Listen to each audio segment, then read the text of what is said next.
What's up, guys? Welcome back to the channel. It's Wrestle Relaunch. I'm Villanonymous. That's Paul over there. Uh, Yo, we're gonna do something different for you guys tonight. We're not doing Saturday Night Main Event as you would expect us to have done because it only ended 20 minutes ago. No, tonight we are going to get on to what we were talking about last week. We are going to start our deep dive, and we're going back to the age just before the Attitude Era, and we're starting it off in 1994. I think this is probably one of the best eras of wrestling that there was, even though sometimes it got a little cartoony with the characters that were around, but we'll get there. kind of, You doing good crying? kind of. Juice the dumpster Drosy. You know, I saw him in MSG. I saw him throw the kid into the back of an NYC garbage truck. It was so funny. Like, it's and just a, and let's not forget Doink, Dink, and all the other doinks what about the Repo that Man? they had. That guy was like my favorite. Repo Man. The Yep. Repo Man was great. But we'll get into all that because We'll on get there. aside from the hilarious cartoony characters, we had some of the greatest to ever do it in this sport. Uh, so we will indeed get there. 1994 was a huge year because it started to give us everything that we really wanted. Um, Back then, anyway, gave us more personalities, more in-depth character. Uh, Brett, Sean, Owen, Taker, Nash, Razor. Oh, I'm sorry. I'll call him HBK. Diesel. I'll call him Diesel for now. Yes, Bob Backlund, because there's a man of that integrity was a right thing. there. Yep. That man taught Kurt Angle all about integrity. But to get this all kicked off, we're going all the way back in time to January of 1994 and the Royal Rumble. Na, na, na. Just to be an ass, I went back to the Raw right before that, Nice. and I just have to say right off the bat, I miss Macho Man. Yeah. He was just commentating on that Raw, and I missed that. Yeah, you're definitely not wrong. That was damn. That was rough.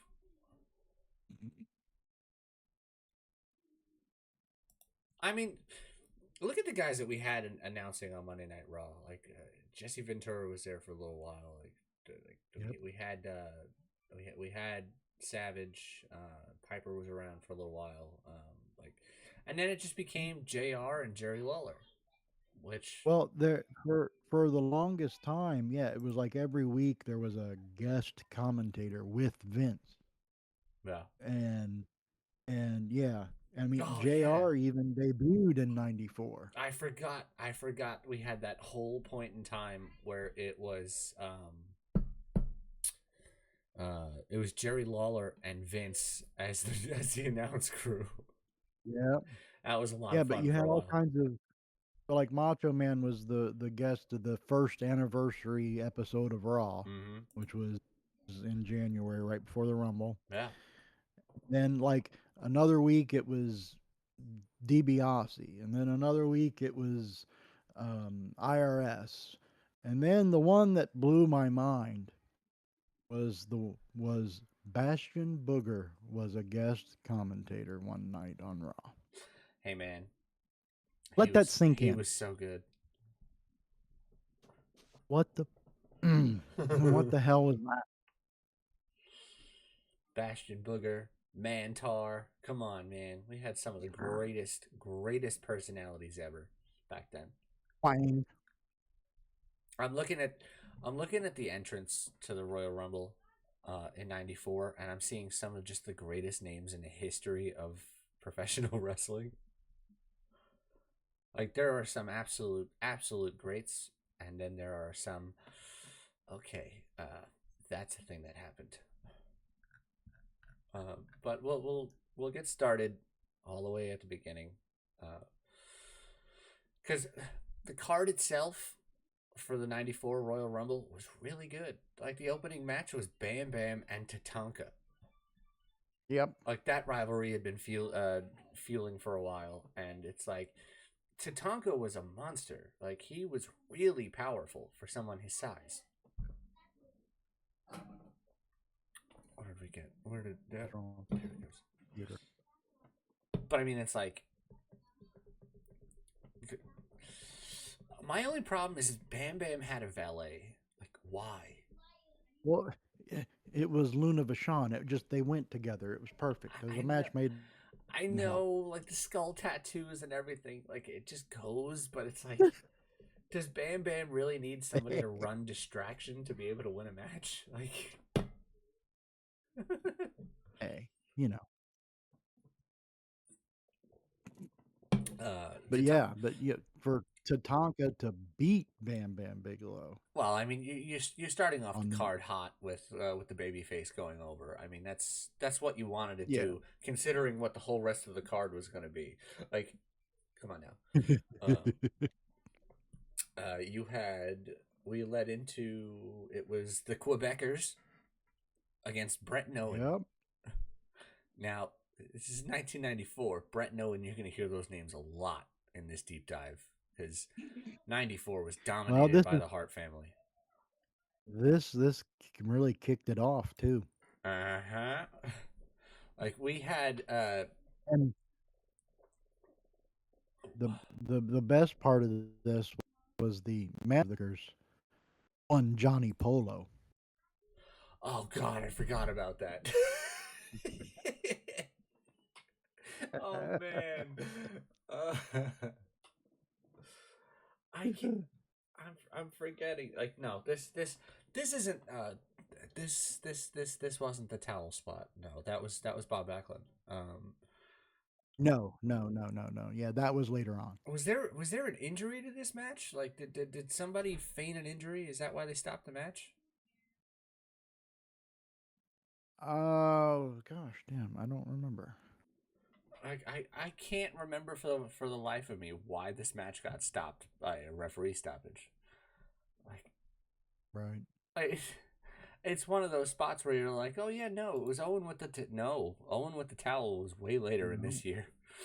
Um, Yeah, yeah, this yeah, was this was Brett and yeah. Owen going for the world tag team titles. Like they just didn't happen to Yep. win over the Quebecers, which was so freaking funny.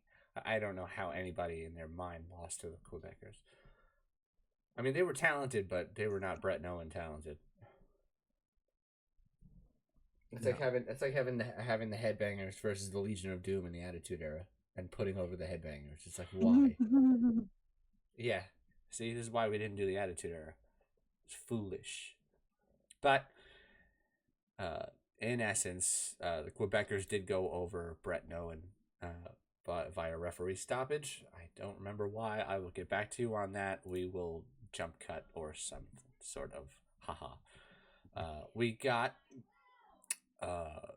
Mike Rotunda, Erwin R. Shyster, taking on Scott Hall, Razor Ramon for the Intercontinental title.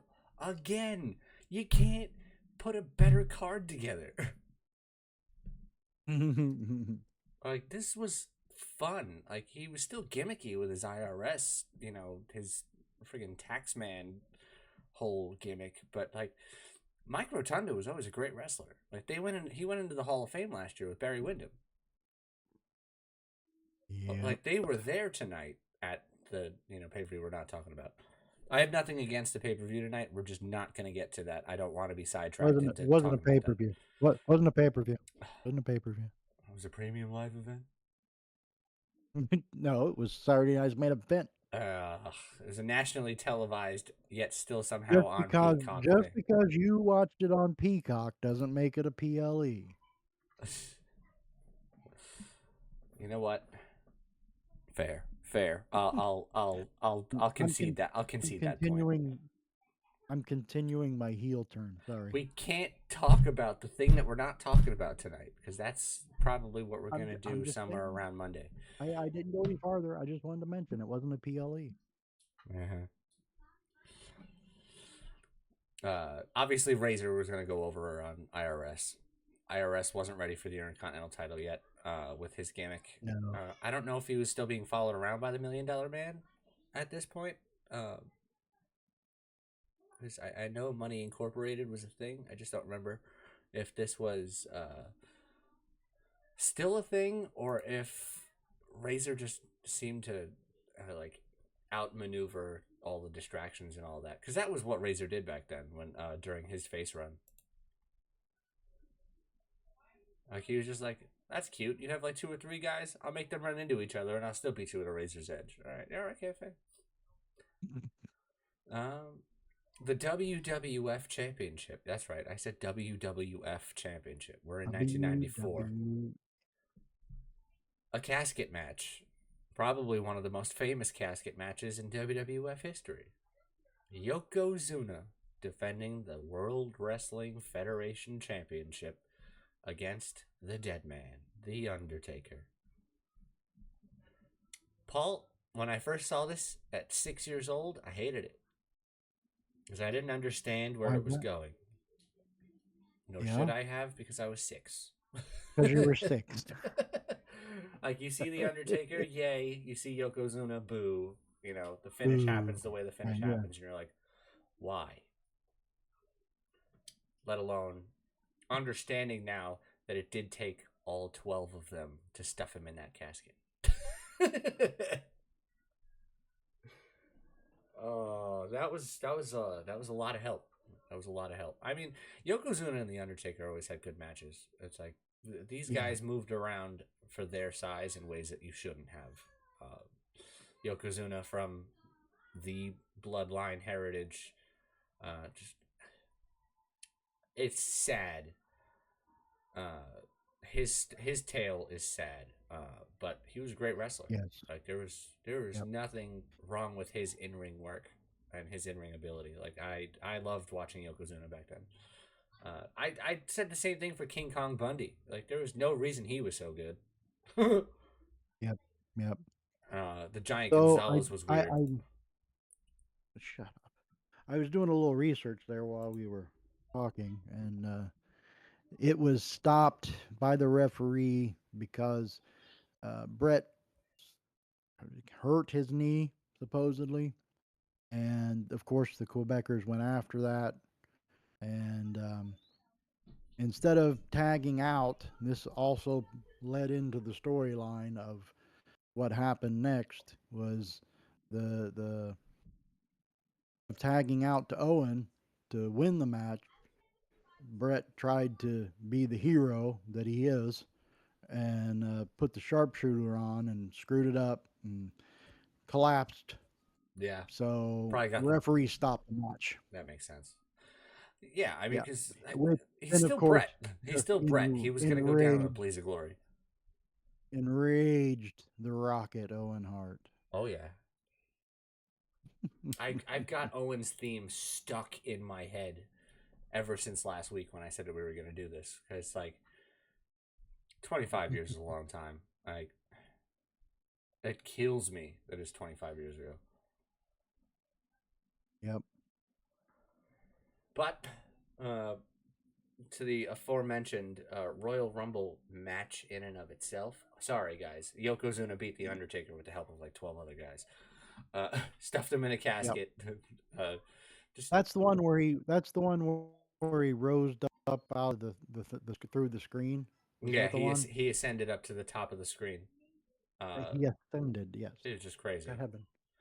I don't know how like he did all of that because it's like I understand trapdoors and I understand harnesses, but it's like we're just glazing over Owen Hart. I don't really want to talk about harnesses right now. Right. It's gonna wind up hitting a sore subject, but like 1994 is a year that if you guys have not watched, if you're a fan of ours and you're listening to this, go back to 1994, check out Owen Hart, and realize why everybody loves that man so much, and why we miss that man every Yep. day in the world of pro wrestling. Because he'd probably still be doing it today.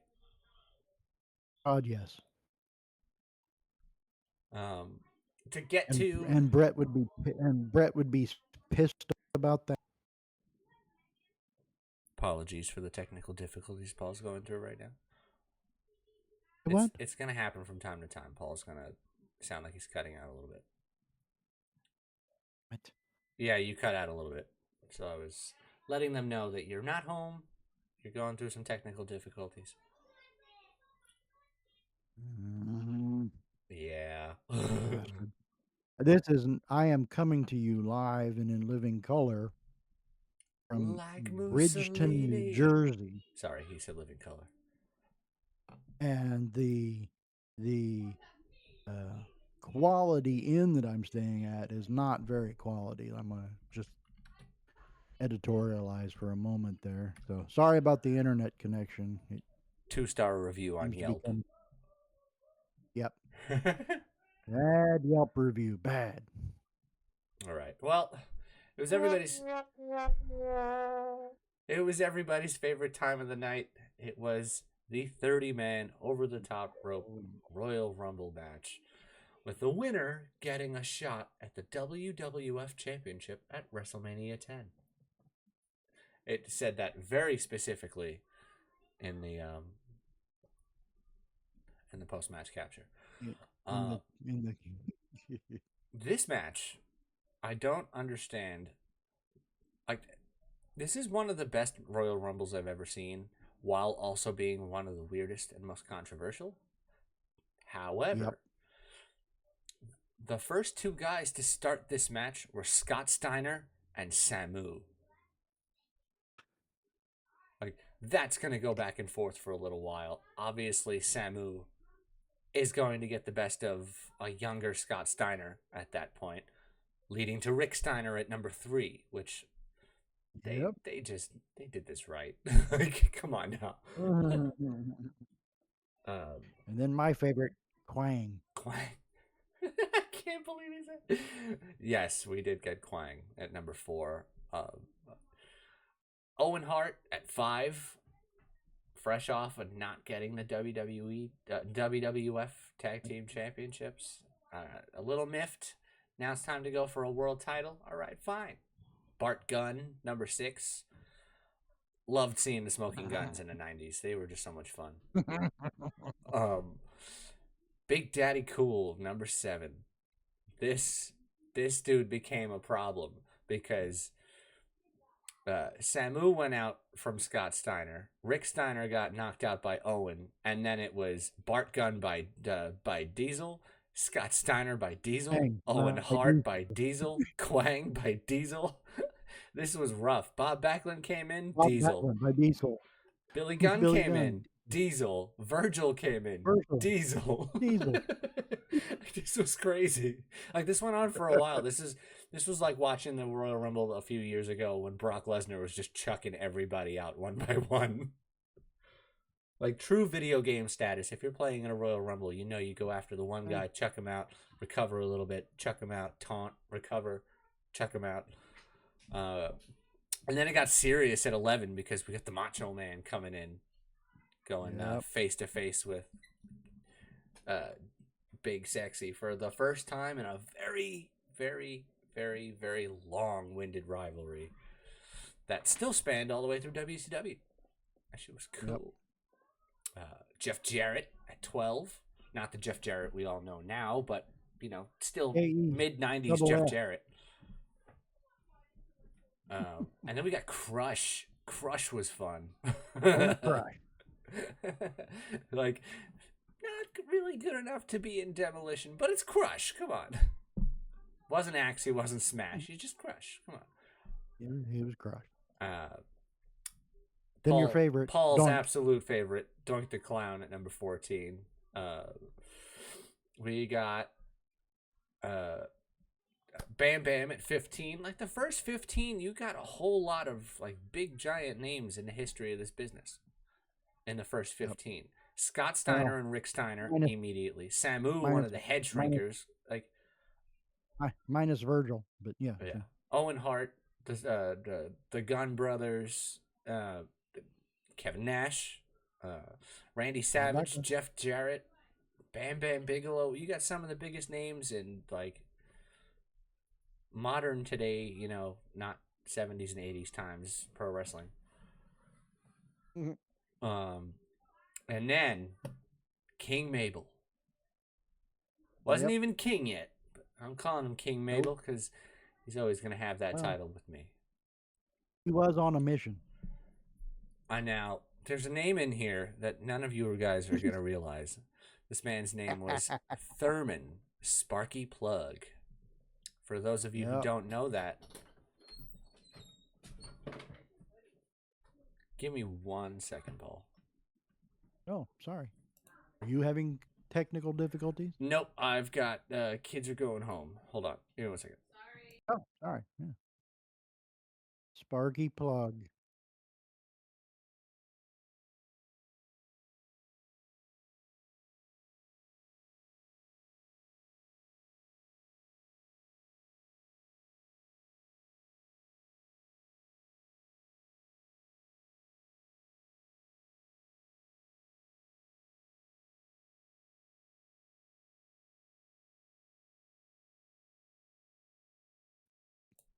Okay, good. Apologies, everybody.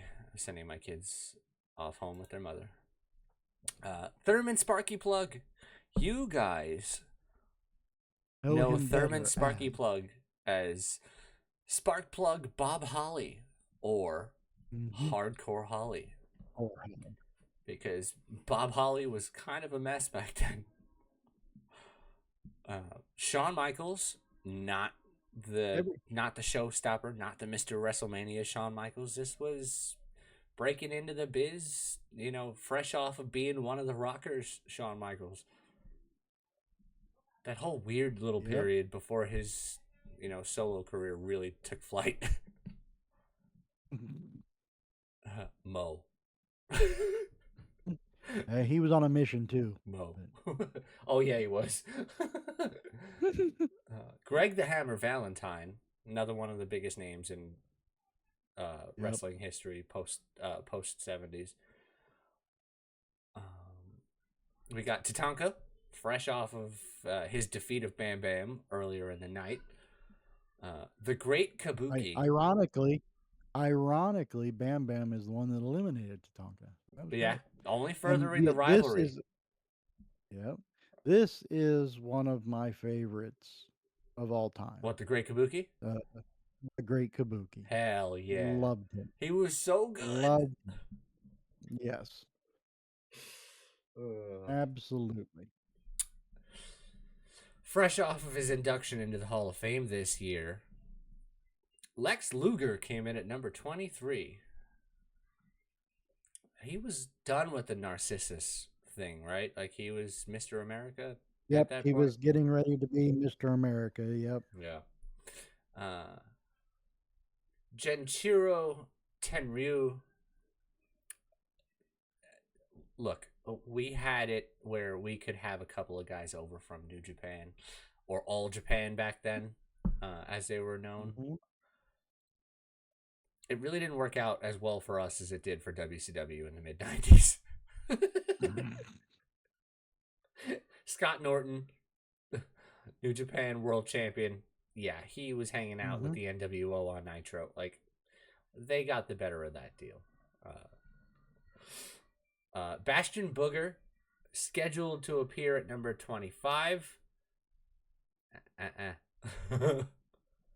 I don't think he came out Yeah, for this because I think he was sick. he he did not. He was ill. Yeah. Yeah. The model, Rick Martel. It was. You know what? You know what? I bet it was. What? I bet it was the Bad week he boogers? was the guest comment. No, the week he was the guest commentator at the end of the show to take a shot at USA for preempting Raw the next week for the freaking Westminster Dog Show. They had Bastion eat some dog bones and Alpo on air. Oh, yeah, I forgot about that. Oh, dude, that was so gross. The days of freaking, you guys don't understand. We used to lose Raw on Monday night because of a freaking dog show. Yeah, Now the, I like the animals. Purina dog I competition. like Yeah, I like animals. I don't have a problem with animals. But when you take my wrestling away because you have like pretentious dogs being shown around, yeah, I have a problem with that. Yeah, yeah, it wasn't that much fun. Like, and you lost him to a gimmick spot, putting over a show that was taking your place. Like, ew. Um, but as we the show must go on, even if 25 didn't show up. We got the model Rick Martel at number 26. Rick Martel was a whole Yes. lot of fun. Yep.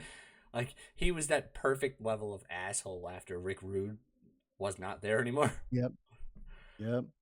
And My favorite part of that gimmick, favorite part of that gimmick was that his cologne, instead of being in a regular like bottle of yeah, it cologne, was in like a he had pesticide spray.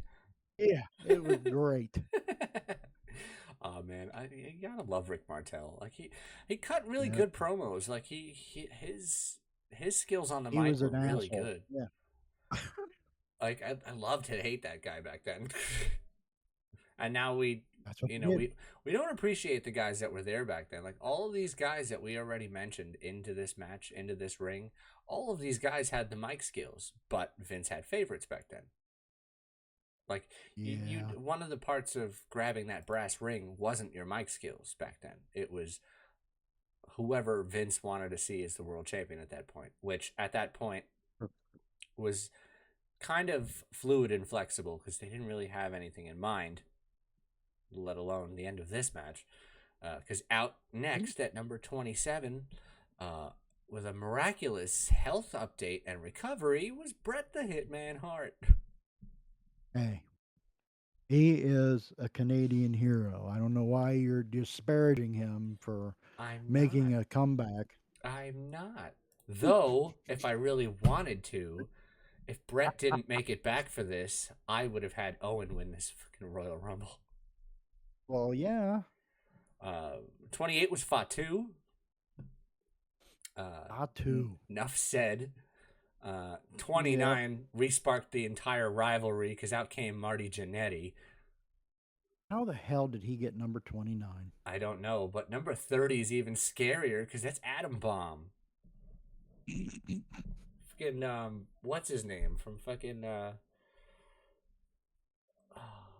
it Brian Adams? Yep. Fucking, yeah, it was Brian Adams and the other guy were chronic in WCW. Those guys were Chronic. scary. Yep. Like, those guys And came and out for and beat the hell out of you. and in WWE for like 5 minutes. This is true. Tried This is again. this is very true. Didn't work. Uh, so we got down towards the end. The final four in this match were, it looks like Sean Final four was Brett, Luger, Shawn, and Fatu. and Fatu. Yeah, that's kind of what I thought it was going to be. Like, just missing out on that final four was Genichiro, knocked out number 26. Yep. Fatu chucked out by Bret Hart somehow. I think it was one of those rope ducks or a drop kick because, if Bret's got an That injured was leg, it Brett. should definitely be a drop kick. Yep. Sean got chucked out by Luger, and then it was all down to Bret and Luger battling against the ropes, tussling with each other, yanking each other up over the ropes, and then all 4 Boom. feet hit at the same exact time. That We're not talking. We're was not weird. talking. We're not talking gimmicked like you didn't see it happen on camera. It actually happened. I don't know how the fuck they did that. Luger was talking about it last week on the Chris Van Fleet show because I love watching Chris Van Fleet now. Like, he just has the best Yep. interviews. You're great. Um, Yep. and he lets them say whatever they want, no matter what, because the consequences aren't there anymore. You're not going to say something that's going to piss off Vince, and then you're off TV for a couple of months. Like, Fuck if that if guy. you're going on a Chris Van Fleet show, Triple H is going to be like, "Hey man, say what you got to say." Uh, Yep. we'll address the the episode of Stephanie McMahon's thing with Triple H in a little bit, but staying on target here, like Lex was sitting down with Chris Van Fleet, and he said, I was leaning against the ropes, and Vince wanted us to go out at the same time. He's like, don't worry about it. We'll get this in post. We'll get it on the cameras. We'll alter it if we have to. And he said, and they never had to alter it because Brett goes, look at me, follow me, I got you. And we went over at the same time, and Brett tangled his legs around mine, and all 4 feet hit at once. I have no idea how he pulled it off, especially with an injury that was not a kayfabe injury. Like, Brett had actually tweaked his knee in that match with the Quebecers, but Yeah. they played it off to be worse so he could You come know, back and win the Royal Rumble. I, um, I give I give Brett a lot of shit, but yeah. I he mean, was good he's at what he did. he's fucking great. Like, Yeah, he was this good at what he this did. entire Absolutely. 4 year stretch that we're going to be talking about, 94, 95, 96, and the very, very, very start of 97, not to push into the Attitude Era fully. Like, this is, you're going to hear Bret Hart's name a lot in those 4 years that we're going to get into, because tonight is Yep. all about 1994. uh, we might run a little, depending on Paul's need to go to sleep or not. We might push a little into 95 on this and then pick it up next time. But this is going to be a whole thing. We are going to go all through 94, 95, 96 into 97. If you guys haven't seen it already, the backdrop for this video, the slideshow, is the 5 pay-per-views of 1994. Boy, oh boy, there was not a stinker in there. Like, this was the point in time where you were like, oh my God, I can't wait for the pay-per-view. Can't wait for the pay-per-view. Can't wait for the pay-per-view. Because they weren't stuffing down, 1 or 2 every 3 weeks. Yeah, 1 to 2 every month, You sometimes 3. you have 5 pay-per-views in a 12-month span, which is less than 1 every 2 Yep. months. Yep. And it was the big 4 plus 1. Yep. It just so happened to be King of the Ring, which used to be one of the biggest ones that they did. So if they had a big 5 back then, that was it. That was it. So leading into our next stop on this 1994 road trip, Lex Luger and Bret Hart were declared co-winners of this Royal Rumble, and were then declared number 1 contenders for Yokozuna's WWF Championship at WrestleMania 10. Which, by all means, guys, holy hell, was 1994 was WrestleMania 10 a fucking doozy. Yep. Excuse me. Yes, it was. If you guys don't remember at all, why does that guy look so familiar? I like how WrestleMania had a dark match. I like how like, it was the Heavenly Bodies and the Bushwhackers. Like, you can't hate that at all, ever. Yep, little Smoky Mountain Wrestling invasion there. But because Heavenly of bodies. the absolute nonsense that had gone down between Brett and Owen leading into WrestleMania, they decided they were going to have a one-on-one match.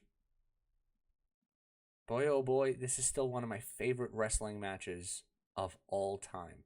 WrestleMania 10, Brett versus Owen. This match kicked And off WrestleMania. the kicked off the show. Freaking kicked off the damn show. This match kicked off the show and went for at least 20 minutes.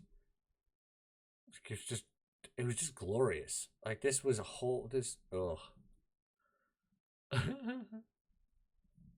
like, you had the absolute overall technical prowess of Bret Hart, and you had the overall absolute technical sharp shooting precision of Owen Hart.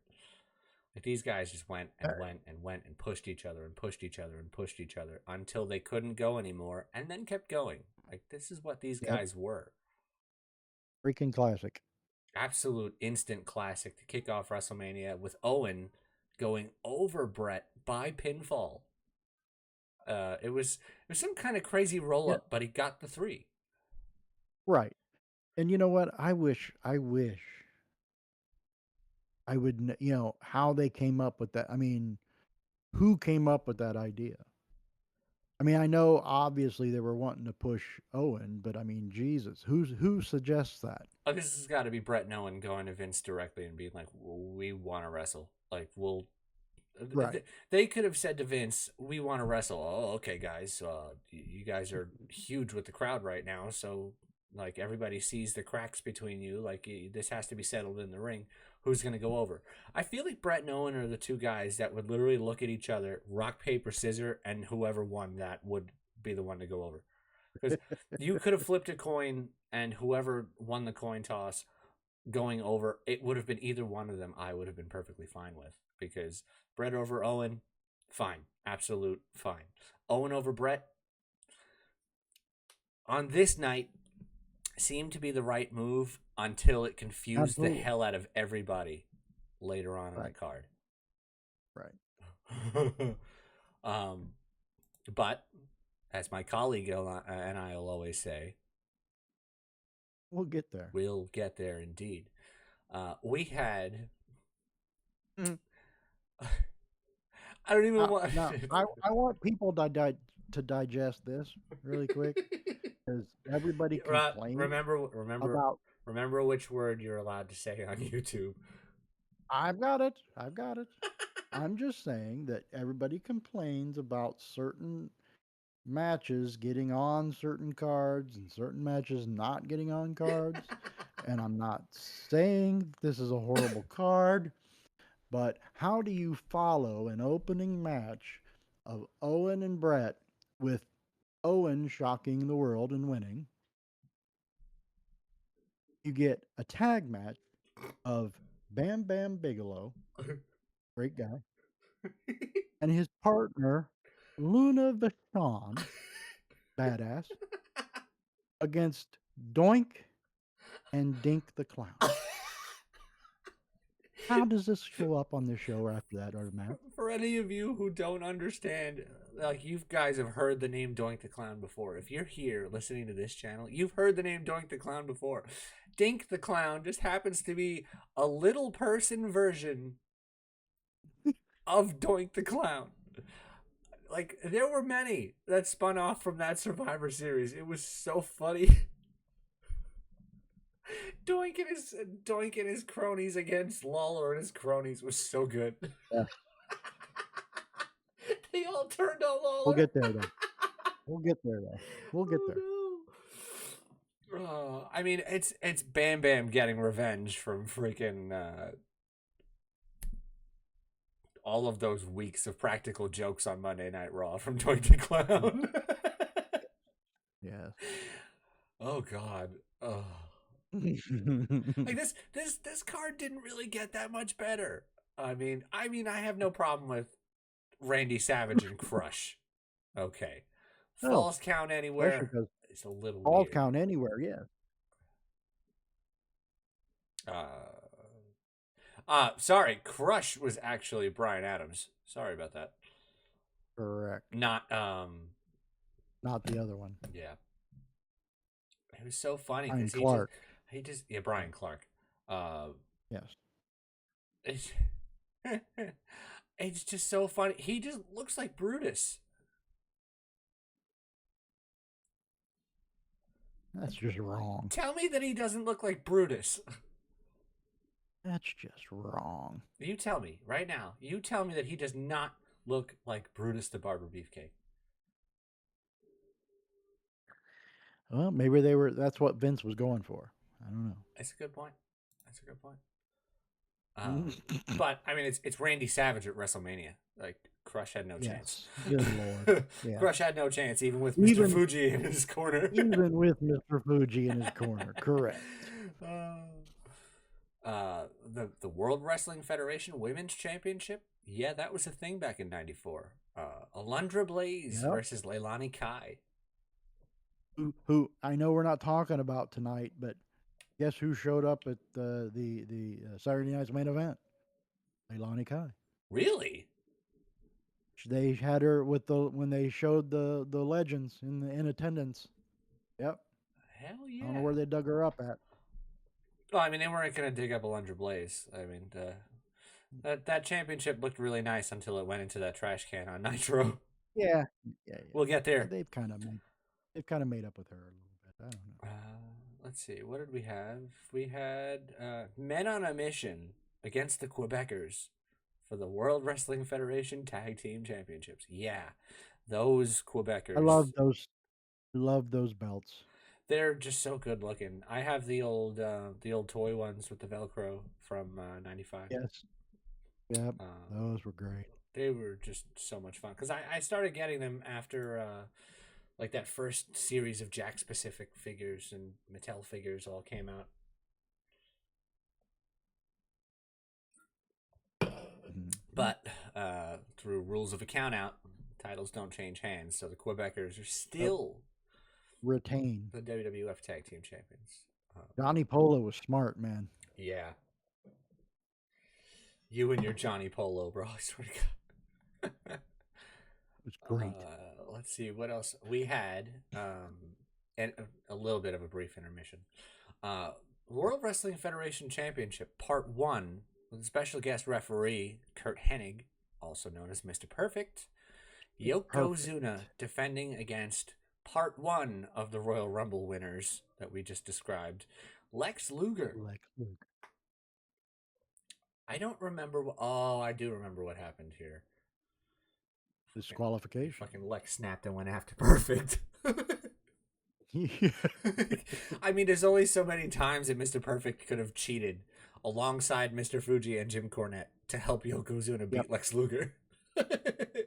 Like Yokozuna needed his help, but whatever. Yeah, okay. He really didn't, but like Lex Luger being that strong to be able to slam Yokozuna and actually like Yeah, move him around like that, it was kind of right. terrifying. Um, Yep. I don't understand how this went before the next match, Yes. but Correct. Well, I think you needed a little palate cleanser. yeah, you definitely needed a cool down before what was going to follow. Yeah. Just history making at that point. Yep. We got Earthquake, part of the natural disasters, just went into the Hall of Fame this year. Congratulations! I was looking forward to that. And the previously aforementioned Adam Bomb, Brian Clark, not Brian Adams. Apologies. With Right. the single greatest valet of all time, Harvey Whippleman. Harvey Whippleman. Loved I saw Harvey him. Whippleman. I saw him. I saw him at a convention like a year and a half ago now. Mm. Looks exactly the same as he did back then. Which is horrifying because it's 30 years ago. I know. Oh man. But Adam Bomb was not to be on this night. Earthquake, with his just running The sit out, natural is disaster. just The so natural rude. disaster won out. Oh yeah, Earthquake over Adam Bomb. There's no problem with that. I mean, this is a good match for what it was. It was a big giant guy versus big giant guy, and that's what Vince loved in '94. Yep, That's that's what what Vince Vince loved loved. all the way up until 2018. Why do you think we got Omos? I'm not going into that. Yep. And then it was Leave that one time there. for absolute history in the making. Yep. Razor, Shawn, Intercontinental title, ladder match. We glossed over the fact That's that just, this WrestleMania was in my stomping grounds in Madison Square Garden, back when they still did arena shows. I'm surprised you weren't there. I was 6. I'm just I saying. was 6. I've never been to a WrestleMania. I haven't either, unfortunately. I I wanted to probably do, won't ever will now. I But wanted to do 20, but it just didn't work. It wasn't yeah, meant to be. yeah, yeah. Right. 16 a lot easier than That would have been a 6. good one. Yeah. Yeah, not with Brock and No, this absolutely set the standard for ladder matches going forward. And It it just just was insane. it elevated two mid card guys to main event status Yep. because of just how much punishment that they could take and get back up and keep fighting. Like the crowd was hot for both of them, and Sean was a heel at this Yep. time. Yep. Like Sean was the heel, and Razor was just the over baby face. For another couple of weeks until the kid. Oof. Yep. um, but yeah, I mean it is a great match all the way in the end. They couldn't settle who the real Intercontinental Champion was, though it I was love that. Razor, They both had the belts. Oh, that was great. but it was still Razor. Razor was the legally recognized champion in Correct. Yes. WWF at that time. So to give you Yes. guys a little bit of backstory, there had been a couple of screwy finishes to where they thought that they were both the champion, though WWE's record books had it as Razor still as the defending Intercontinental Champion. But Sean didn't want to give up the belt because like Razor hadn't beaten him. Like they kept pushing each other to that limit where they had to come up with this dastardly ladder match Ladder match. stipulation, which was just amazing. And not to get a little bit of ahead of ourselves, but this is not the first time this happened between the two. Um, Razor just absolutely wound up surviving this match. Basically incapacitated Sean, struggled his way to the top, grabbed the belt, fell. Is this when he fell off the ladder, or was this when he stayed up on the Yeah, top? I think so. Like Razor just victorious. Like this was not Yeah. the end of this rivalry. This was not the end of this feud. It just kicked it into overdrive, and it was outside of Brett Nolan. This is match of the night. Like you're Yep. not going to top Brett Nolan, but Razor and Sean. This match probably goes into the Hall of Fame next year as the Hall of Fame match. Oh, got to. Either Yep. this one or the next one that they had because they were both Yep. insane. Um, Yep. and then we had part two, WWF Championship Part Two. Yokozuna pulling double duty just like Brett. Um, Brett. Imagine that. yeah, with special guest referee Roddy Piper. Roddy Anybody who thought I Piper. was gonna say Ronda Rousey, please unsubscribe. Yes. Please go away. um, no, Brett and Yoko. This was screwy to say the least. Um, didn't a rope give out or some shit? like, To say the least. like this was so screwy. It's like Brett can't win a match to save his life. Like he lost the tag title match at Royal Rumble and then won the Royal Rumble. Okay, I don't get that. He loses a one-on-one match by pinfall, clean pinfall victory to Owen Hart, and then goes on to beat Yoko for the world title. What the fuck? 94 was a little silly, but I said Vince had favorites, and at that point, Brett was the guy. Like, you didn't have two or three or four or five guys that you could put the title on now, like now. You had one You had of one guy. maybe two, and Brett was Yep. the one, not the other one. This Right. was like WrestleMania 10 is going to go down as one of the greatest and one of the weirdest fucking things I've ever seen in my life. I feel like there's something missing in here.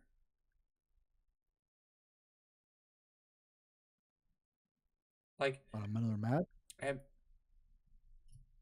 am I really exaggerating the thought of Taker and King Kong Bundy, or was that WrestleMania 11? Mm, take a look here. Like, I feel like something's missing off of this show. Because it said the runtime for this was 3 hours, but no, it wasn't. Mm.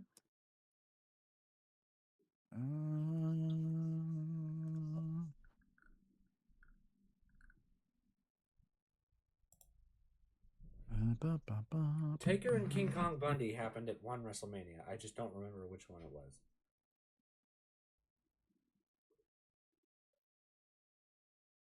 Oh, come on. Why do I gotta get the wrong one? No, it was 11. It was 11. Okay. Yes. Yep. Which Yep. means Yep. that Yep. which means that Taker wasn't on WrestleMania 10. Well, I mean, he wasn't. I mean, even though he had, and it wasn't called the streak yet. I mean, there were ones where he was not in, that he skipped Yeah, but like due to injury or otherwise. Missing out on the Undertaker in WrestleMania in Madison Square Garden, that is huge because that was home base for Vince's territory. Yep. But in and of itself, that was WrestleMania 10. I love all of the old WrestleManias from back then, even with the silly matches that they had, because the wrestling was still there. Even if they were gimmick guys or whatnot, Doink the Clown could go. like like Atom Bomb and Yeah. Earthquake, they could go. Like it was a good little Yeah. calm before the storm. You, you Uh oh, hold on, we're losing Paul again. Let's see if we get him back. okay? Try it again. There he is. Hello. Hello. Bueller. Hi. Bueller. There you go. Uh. But now, for you youngsters, there was a Hall of Fame induction ceremony, but it's not like it was today.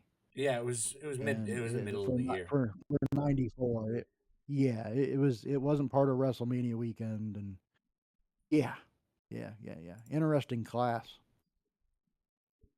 Gorilla Monsoon, deserved. Obviously, he was Absolutely. the president of World Wrestling Federation. Well, I still prefer President Jack Tunney, but whatever. And I still prefer absolute announcer Gorilla Monsoon. Yes.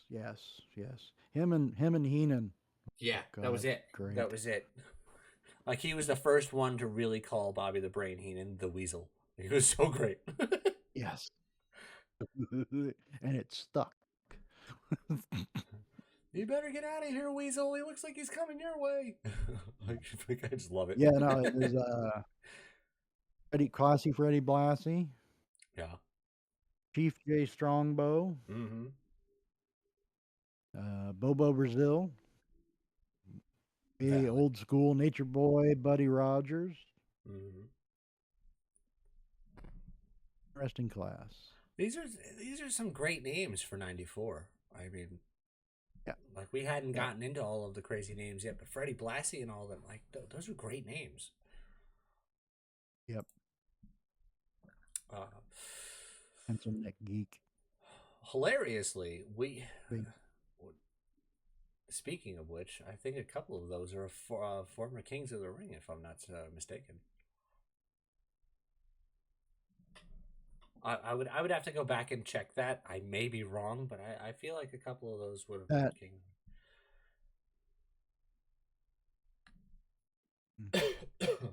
But Oh lead wow! Oh, I'm looking at uh, the Hall of Fame ceremony was part of King of the Ring in '94 really from Baltimore, Maryland.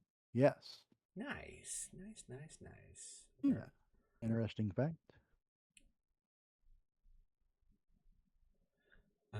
Leading us right on in to the old school 8-man bracket style King of the Ring, which they need to go back to. Yep. Yep. Because you had some names that deserved to be there, and then you had some names that were, why is this guy here? The opening, the bracket, the way that it was laid out, the matches were as follows: IRS and Mabel.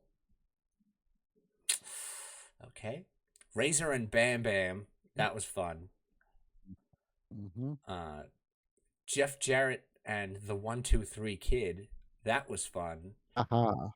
And Owen Hart Sure. versus Tatanka. You got 3 really good first round matchups, and then cannon fodder for the winner of Razor and Bam Bam.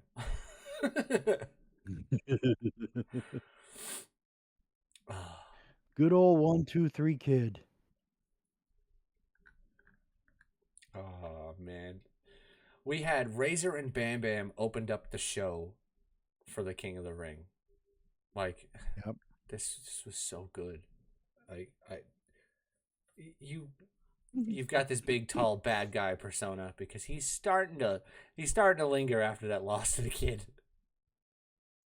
He didn't really take it well. Um, No. but Yeah. Bam Bam, I this wouldn't either. big But I monsterly mean, bruiser. Yep. Razor, well, just I'm going based on popularity alone. Razor went over Bam Bam in this match, uh, Yes, absolutely. which is the right move. Bam Bam. I don't know what you do with Bam Bam Bigelow in the King of the Ring tournament if Mabel doesn't beat IRS, which he didn't. Right. Like you had the 4 first round matches. The winners were using only classic, real names: Scott Hall, Mike Rotunda, Owen Hart, and Sean Waltman Yep. over Bam Bam, Mabel, Tatanka, and Jeff Jarrett. Yeah, that if you put that in a 4-on-4, like Survivor Series style, don't beat me to the funny part because that's next. Mm-hmm. This would literally be the way. No, I'm sorry, SummerSlam's next. That would be like those 4 would easily clear the 4. Like Team Razor beats Team Bam Bam. So Yeah. those 4 decisions made sense because it literally gave you the next round was IRS and Razor, and you had the Kid against Owen, which I like both of those matches. Like Mike Rotunda against Scott Hall and Sean Waltman against Owen Hart. Like I like these matches. Like this is how you bring up talent like that. Yep. But in the year of undeniable and unstoppable, well, we won't get to the semifinals yet because we had a break in the tournament for Diesel versus Brett for the World Wrestling Federation Championship. This was first of many of their back and forth matches. Mm-hmm. This had no clear anything. Sean was in Diesel's corner. Anvil was in Brett's corner. And all hell broke loose. So it just turned into a Absolutely. disqualification. Lazy booking. Shout out to Yep. Cornette. Wait. Way to overthink it, Vince. You have the easiest thing in the world. You have Diesel. You have Brett. Somebody can win. Somebody can lose. You don't Yep. have to make everything a disqualification. I mean, it's not like it's the. I'm not going to say the Attitude Era again. Like I just can't. Mm-hmm. And then we got back to the tournament. Yes. Obviously, because of a disqualification, the title does not change hands, so Brett's still the world champion, which is big going into SummerSlam because we'll get there.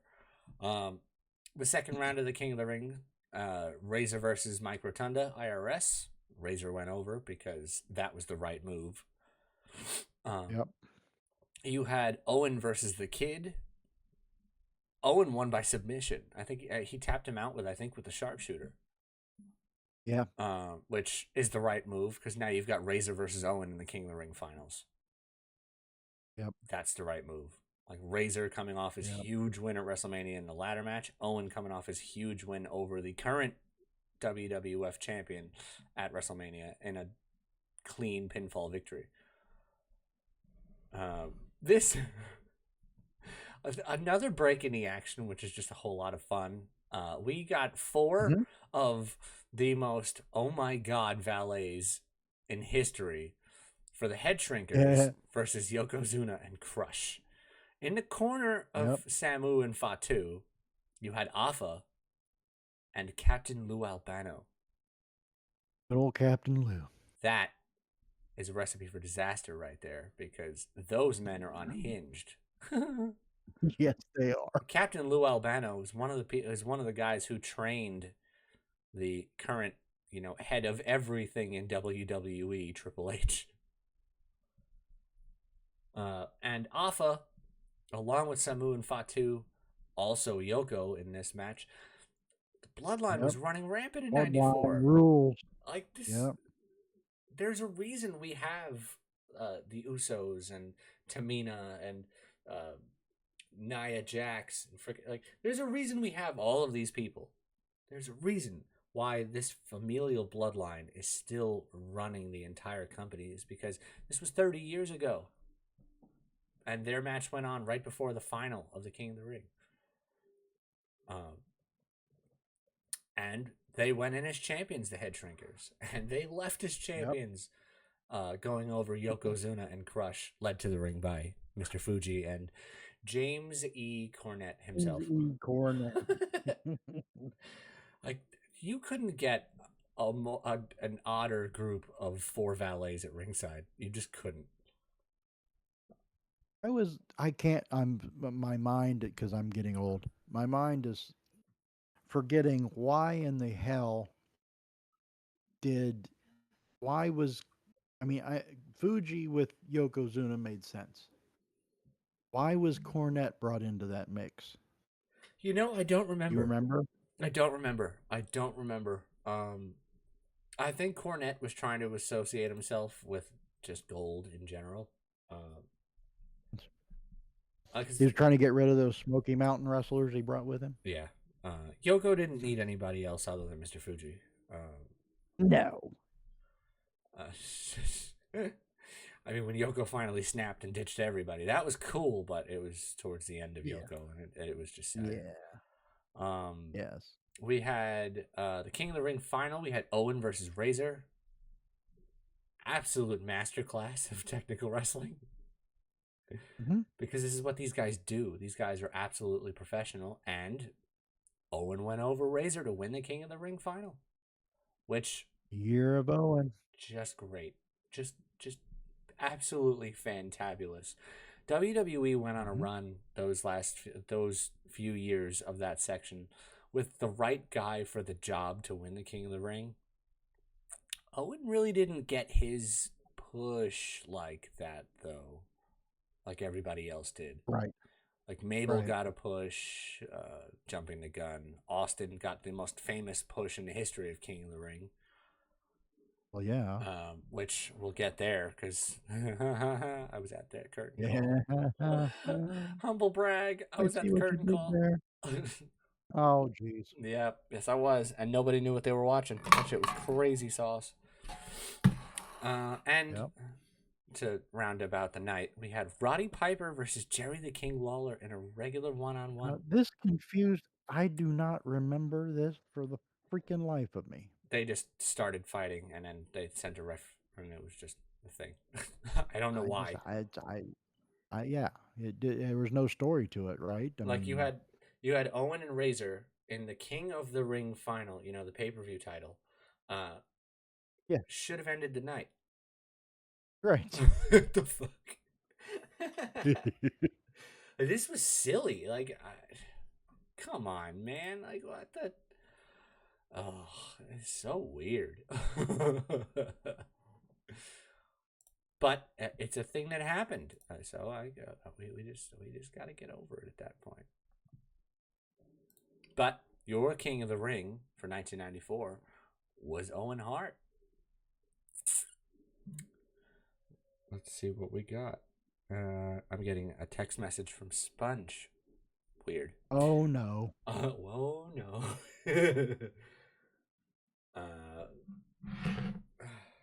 Give me 1 second, guys. Let me. No. He's sending me some dumb shit on X. Oh. So, leading to the biggest party of the summer, SummerSlam 94. This was a fun one. This was a weird one.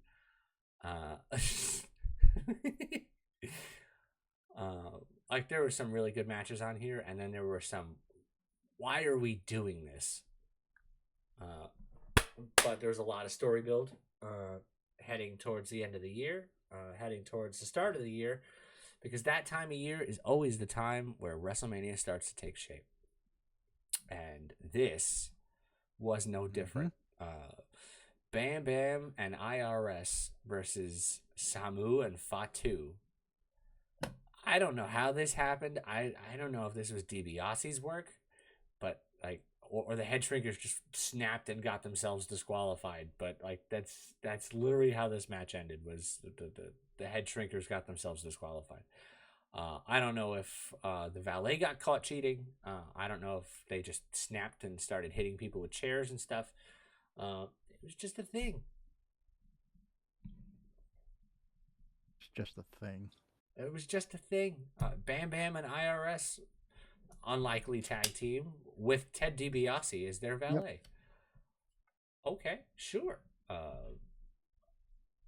That's if that's a thing, that's a thing. I didn't remember that time period very much. Like I watched through King of the Ring. I wasn't around in August of '94. I had just turned 7, so I was enjoying being a kid but not watching wrestling. Uh, 7. yeah, I was 7. 7 in August of '94. I was 7. Um, Jeez. Alundra Blaze defending the World Wrestling Federation Championship against Bull Nakano. That's two pay-per-views in a row, isn't it? Yeah. Or no, she wasn't No, on she King of the wasn't Ring. She was on on King of the Ring. She was at WrestleMania. WrestleMania. Yeah. Yeah, WrestleMania. But Bull Nakano, this woman was scary as shit. And she had a scary valet too, Luna Vachon. Oh my god, I forgot about that. Oh no. I Alundra Blaze, I continue to go over. She looked like she was cutting corners a bit, shortchanging her opponents, not selling as much. Like she looked like she was unhappy and on her way out soon. Um, like there's a whole "I'm better than everyone" attitude that you get from like a nowadays Charlotte Flair, but she actually meant it. um, we got what was it? We got Hall versus Nash, Razor versus Diesel for the Intercontinental title with the oddest of Now this valet was in. choices. Yes, this was interesting because it was in Chicago. So Razor had Walter Payton with him. One of the biggest names in the history of the NFL. Yep. And Diesel had Sean. And Diesel had Sean, which is very important for this next bit of stretch of talk for 94, 95.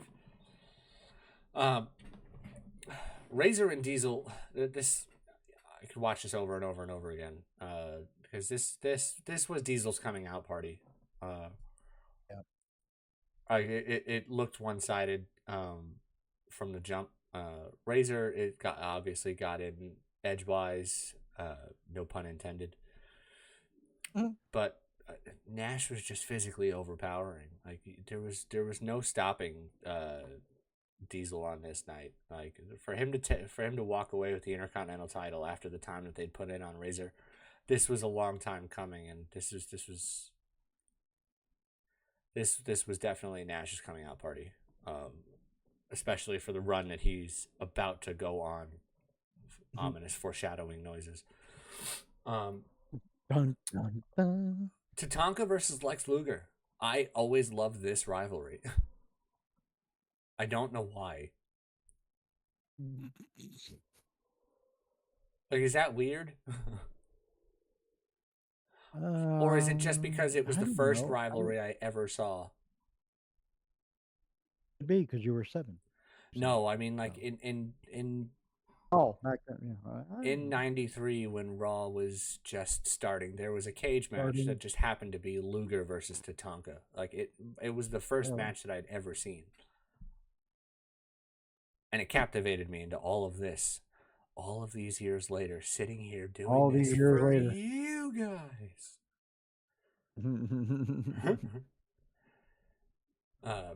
Tatanka and Lex, they had good matches. Like these guys could work. These guys could go. It's like, okay, fine. Mhm. Lex had no problem doing the job for somebody, so that was it. No. Tatanka went over Lex, Yeah. in what Oh, looked in what was an actual good technical wrestling match between two guys that yeah. seemed like they were not too happy with their place on the card. I Well, I mean, mean, how can you much blame longer them? was it? Much longer was it before Luger left again? The very next year, As I say, that's yeah, probably he why. shipped off to that first Nitro in the Mall of America. Yep, We'll get yep, there yep, yep. because We'll this get is there. Yeah, yeah, yeah. this is in this deep dive. WWF, WCW, like 94 was a year for WCW too, but I don't really want to do that side of it because it's like it's got the red and yellow man I don't want to talk about. Whole lot of them. uh, Though I liked his theme in WCW, I don't know why. yeah. Oh, and not again to harp on tonight, but Tatanka was at the Saturday Night's Main Event tonight too. Yeah, he was. Yeah, he was. I was happy to see him there. Yeah. And I don't know how this preempted the co-main events, but we got Jeff Jarrett versus Mabel. Yep. Jeff Jarrett versus Mabel. I don't know if this was to set something up or if it was Throwaway, just to let the crowd get hyped up for what was going to follow again. Because for, '94 was for really what good at was this. coming. Like they broke it up in spots where you were like, all right, here's a cool down match. Well, why is it so late on the card? Because it's a cool down match. Right. Jarrett went over Mabel by pinfall. I don't remember why that was a thing or if it was just slid onto the card at that, because 94 and 95 were Yeah. weird. Like they just slid matches onto the card. Be like, oh, also tonight you're gonna see. I'm like, oh, okay, cool. Like I didn't even know these guys were still Well, in the I mean, company. right. I just like asked the question earlier about Piper and Lawler. I looked it up while we were talking, and it was I guess on the King's Court, Mr. Lawler's uh, little talk show segment. I guess he was running his mouth about Piper. So Well, Piper yeah, I showed up mean to King's cut him Court probably talking F shit up. about Piper's Pit. Yeah, that makes sense. Yeah, yeah, yeah, yeah. So we charged on But forward. nothing ever happened after that. Yeah, I mean nothing was ever going to happen with that after that because it was Lawler and Doink. No, no. uh, we got uh, a previously Something mentioned we've already covered on this match channel. on this channel. Yeah, we Yeah. had the World Wrestling Federation Championship between world champion at that time Bret the Hitman Hart and 1994 King of the Ring winner Owen Hart.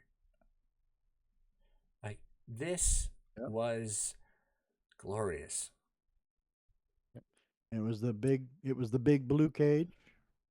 It I looked like missed the the big big blue jungle gym you cage. can climb on. Yep, I Yep. missed the big blue Yep. cage. I was so tempted to buy it from Target the other day too.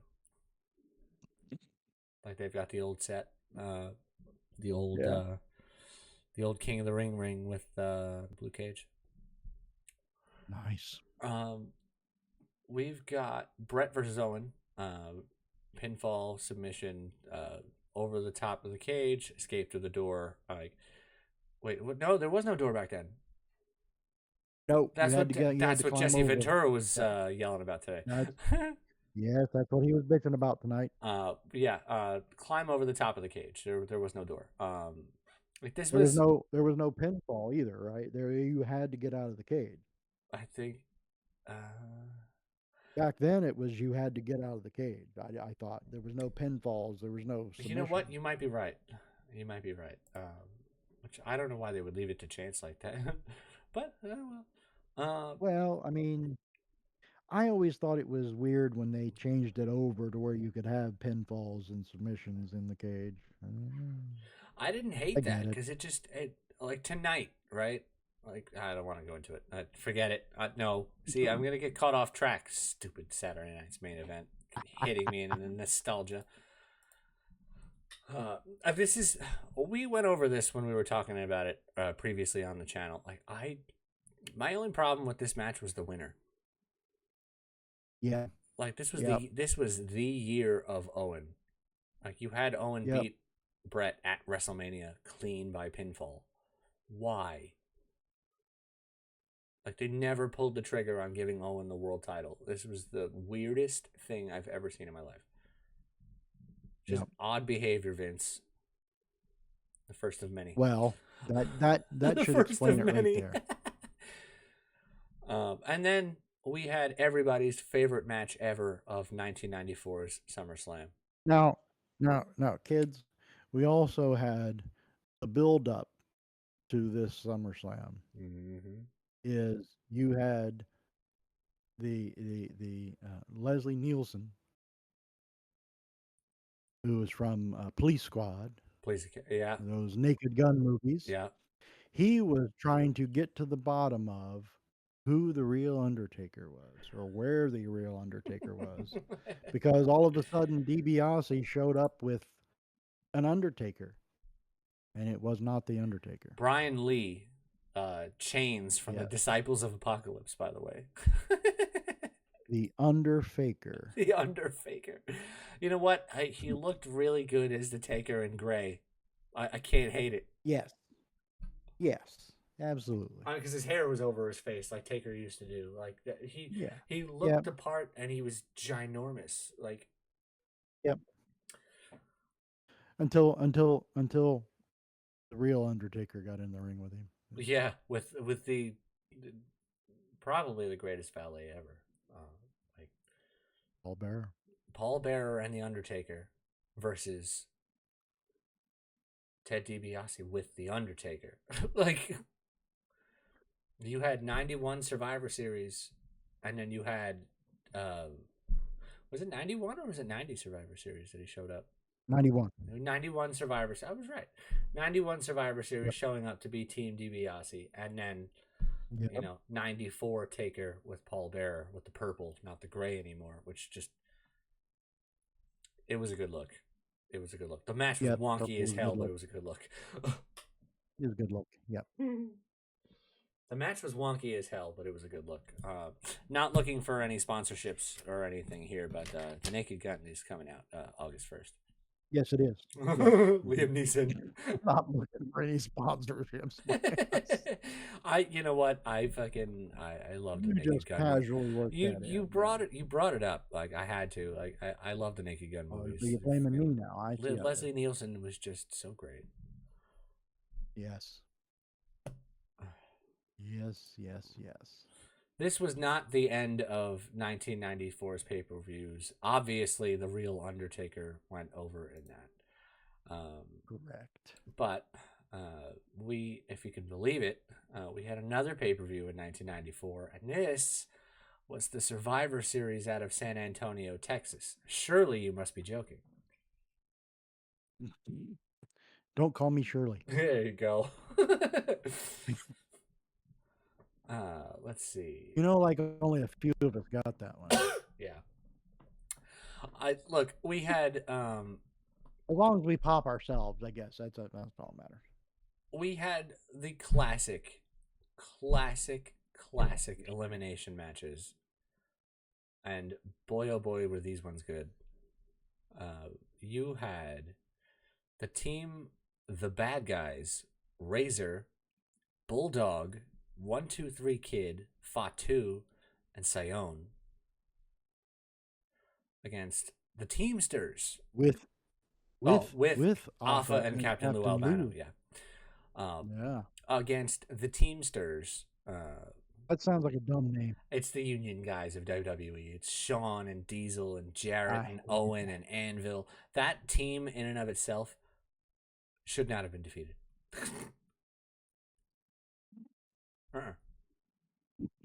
No, should not have been defeated. Nope. Mm-hmm. I don't know why. Like, how? Like this. Well, yeah, especially because Diesel eliminated 3 of them. Yeah, Fatu, the Kid, and Sion. Yeah. Via pinfall.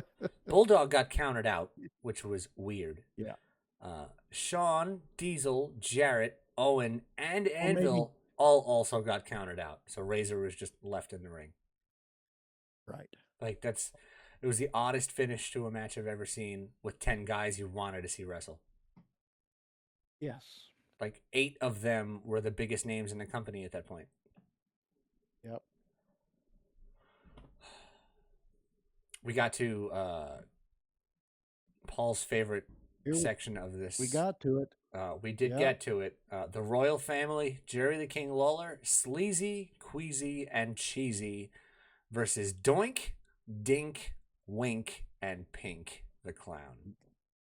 I do like the team name though. Clowns Are Us. Clowns Are Us. That was. I think Toys R Us had a hand in Survivor Series this year. Like it was just a Oh, thing. did they? Yeah. I mean, it was Well, could be. 1994. Toys R Us was on fire back then, especially with the release of all of their action figures. Right. Um, we this was hilarious. Like Lawler's entire team survived Yes. because I think Doink. No, Doink didn't get eliminated first. There was no way that Doink got eliminated first. Was it the way that he? Is that how it happened? Lawler eliminates Doink via pinfall. There's no way Easy though. eliminates Like Easy eliminates Dink via pinfall. Huh. That doesn't make any sense. I just this I is have to one go of back those and you'd check have it. to go back to watch it because I don't want Yeah. to get into this because I don't want to use the wrong word by accident and just like get anybody pissed off. Is I do it no, one time and live it down forever. yeah, it's like that. No, we're not doing that. We got a break in this in 5-on-5s for some world championship action. We got Bob Backlund, the master, the greatest man ever, Mr. President Bob Backlund, against Bret the Hitman Hart for the World Wrestling Federation Championship. And it was a submission match. And it was a submission match where Owen was in the corner of Bob Backlund Mm, and the Bulldog was in the well, corner of he's Bret. he's still pissed because he didn't. He's still because he should have been the champion. He should have been the champion. This is correct. This was big turning point in '94 in the company direction because this is where everything started to get really good off of this really questionable decision. Like if there was a trust the process moment, this was it. This match wound down. We always say that now, right? Yeah, but then, This oh God, and we were with the confused benefit as of hell. hindsight, this was the Yeah, trust the process moment for 1994. right. Bob Yeah. Backlund locked in the crossface chicken wing on Bret the Hitman Woo. Hart. And by somehow, Owen Hart got his mother to throw in the towel. To which Owen snatched the towel, went woo, and ran into the back, knowing that Bob Backlund had just won the World Wrestling Federation Championship. This was the greatest thing ever for no reason. Like this, Absolutely no reason. this led to the greatest run of Owen Hart's career. Woo. Yeah. Woo! Fucking 2 times slamming award-winning Owen Hart. I love Owen Hart. Absolutely. God damn it. Bret was King of pissed, Hearts. obviously, but he wasn't going to catch Owen on that night. Let's see what we got.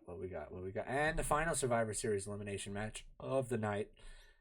You had the $1 Million Team, Bam Bam Bigelow, King Kong Bundy, Tatanka, Jimmy Del Rey, and Tom Pritchard. Dr. Tom Pritchard. Dr. Tom Pritchard. Yes. With DiBiase and Cornette. Against Guts and Glory, Luger. What the fuck? Mabel. What? Adam Bomb and the Smoking Guns. Where were the guts part of this? I don't understand. Oh wait, fuck, Jimmy Del Rey and Tom Pritchard were the Heavenly Bomb. I'm stupid. Like, don't pay attention to me. I was just like, why would they be? Oh yeah. Oh yeah. Hmm. Oh yeah. Like this got weird. I mean, any team that's got Bam Bam and King Kong Bundy on it is probably gonna win. Especially if they've got They DiBiase should. and If Cornette. there's not, there's some There's some shenanigans. They don't win. Oh yeah, there was tons of shenanigans in this match. Luger, Well, yeah, but I'm saying if Bam Bam and King Kong Bundy lost this match, there's even more shenanigans going on that should not have happened. well, Luger could have taken one of them. Mabel could have taken the other. But it's like the Heavenly Bodies and the Smoking Guns at that point was a wash because those two tag teams were so even. Yes, Adam yes, Bomb and Tatanka, yes, popularity wise, Tatanka has the yes, edge there.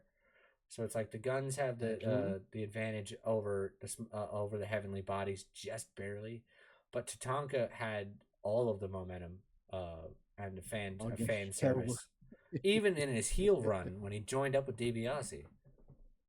Yes, That was weird. love that. Um, but the $1 Million Team, Bam Bam and King Kong Bundy, survivors of that match,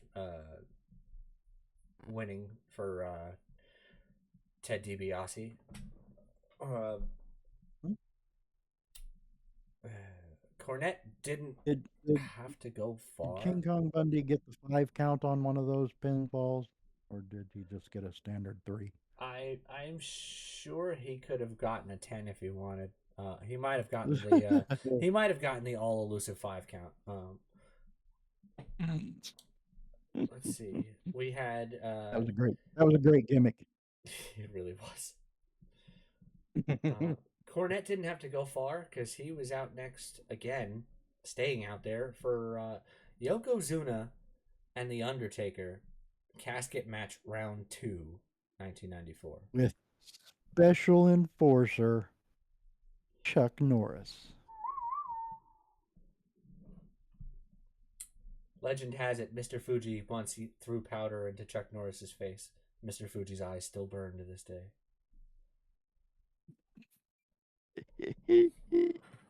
I, this was a full circle moment from the Royal Rumble and the 12-on-1. This is why Chuck Norris was out there so it wouldn't happen again. Right.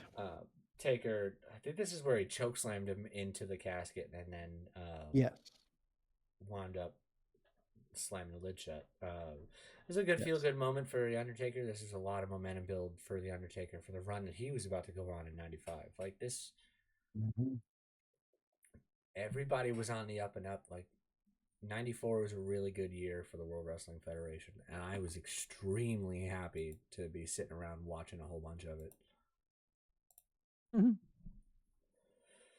That was 1994.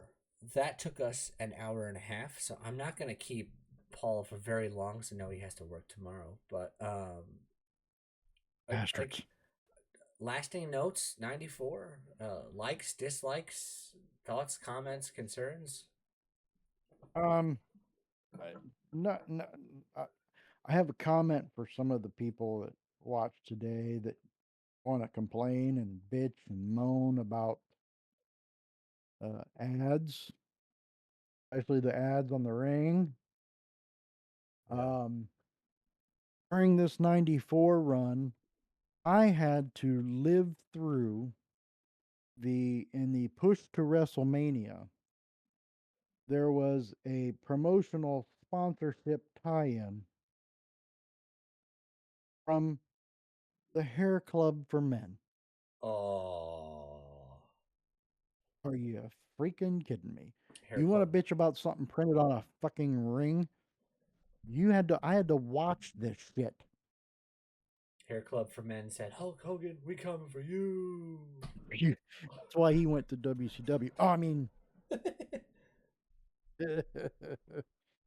no, I mean, You know what? Depending people. depending on how people like this deep dive that we're doing 94 through 97, we might keep it going with WCW if you guys really like this. Like if you let us know that this is a good change of pace from what we've got going on now with Raw review, SmackDown review, PLE review. Like if you guys like these just random dips in time, if you guys want us to do more of these, like we'll consider doing WCW next if enough of you guys liked it. Let us know down in the comments. Does my vote count? Why? Did you really have a problem with 94 through 97 WCW? No, no, no, no, no, We no. got a I'm hell not of a saying that. I'm we got a hell of a not saying podcast out of WWE. it with 83 weeks. I think this was a lot of fun, and to sit back and look at this of what all these years later to look at it and go, Jesus, this was considered kind of a weird time um, for WWE, and you know, which again, like we said, it led into the Attitude Era because why? Because WCW got their checkbook out and got their shit together, Yeah. and so this period sometimes is looked on as like a dark period, but Jesus, when you look at these shows, like we've said a bunch of times tonight, look at all the people Yeah, that just listen to the are names of all of the Hall all-time of great. Famers that we were just talking about. Yeah, it's insane. I mean, I don't know. I don't understand how people can look at this and just go, "Well, that was shit." Well, Of all the there names was that some we goofy just shit. mentioned, of all the names that we just mentioned along all of these shows, one of them is still wrestling to this day.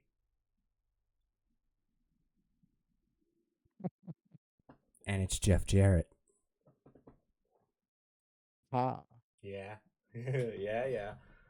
Um I I have I've wanted to do something like this with the channel for a really long time. It was a little bit of a Well, pushback. I mean, I just one, I think it was a lot of fun. Two, I think it's a definite change of pace from what we've been doing, and not to knock anybody else, because anybody else that does this along with us, because we like this sort of a form of entertainment. But any jabroni can go on and just like we just got done watching Saturday Night's Main Event and talk about it. Well, we all just watched it. Oh man, I said we weren't gonna. No, Well, no, I'm just saying we I all know I'm watched kidding. it, you know. But we could have sat here and talked for about it for a while, but I think this was a lot more fun. Not to say that the show was bad tonight. I'm just saying this was a lot of fun Yeah. for me personally. This So is this is. I hope everybody liked it and wants us to do more. We'll do it. Mm-hmm. Good lord. Like this is going to be different from our regular formatting. We're not going to put this with an episode number. This is not going to be episode 68 or whatever we're up to right now on the channel. This is going to be deep dive part one. Like this is going to be separate from all of the episodic reviews and everything that we do. This Oh, is we're breaking our episodic streak. yeah, this is going to be different. Like I said with the slideshow, you got all the promotional posters from all the different pay per views of 1994. Like this, we wanted to do something different. We wanted to do something that you guys were going to like. Hopefully that you guys like. This just happened to be a whole lot of fun for us because. Like everybody says, oh, back in the old day, like, oh, I miss the Attitude Era. No, go back and watch this stuff right before the Attitude Era. The Attitude Era would have never happened without these Yeah. years, these formative years of Those WWF. those all these people we mentioned did play a role in the Attitude Era, but they wouldn't have been they may have lost that if it hadn't been for the things that they did beforehand to put these guys in the place to succeed. Mm-hmm. And we're gonna make a little note here with three of the names that we mentioned here so far become even bigger names in '95 and '96. Because Mhm. there is no Attitude Era without three of the names that we mentioned already tonight. Let us know who you think we're talking about in the comments because if you guys get it, you guys get it. And if you guys got it, you guys will get a special shout out on the next episode, the next part. Um, this was fun for us. Like we just wanted to Yeah, keep absolutely. doing something fun. Like we love wrestling. Like it wasn't always gonna be living in today times with this channel. Like even me and Sponge used to do old stuff. Like Not as often as I'd like, but there's just so much wrestling to. It's just oversaturated nowadays. So we realize WrestleMania was 1 month ago, April 19th and 20th. It's only May the 24th right now. Jesus. It's only been a month since that. Oh, I did that It sponge seems forever. sponge retiring WrestleMania. Sponge lost his shit and retired. But as we usually do here at this channel, that was 1994. Next time you hear from us, will possibly be Monday if I'm around. If Paul's around, we'll do Saturday night's main event, and then next Saturday we'll pick this up with part 2. We'll be on to 1995. Sound good? Excellent. We'll get there. Sounds good. Yep. Alrighty, guys. Until next time, until possibly Monday, I'm Villanonymous. That's Paul. And as we say, We'll get there.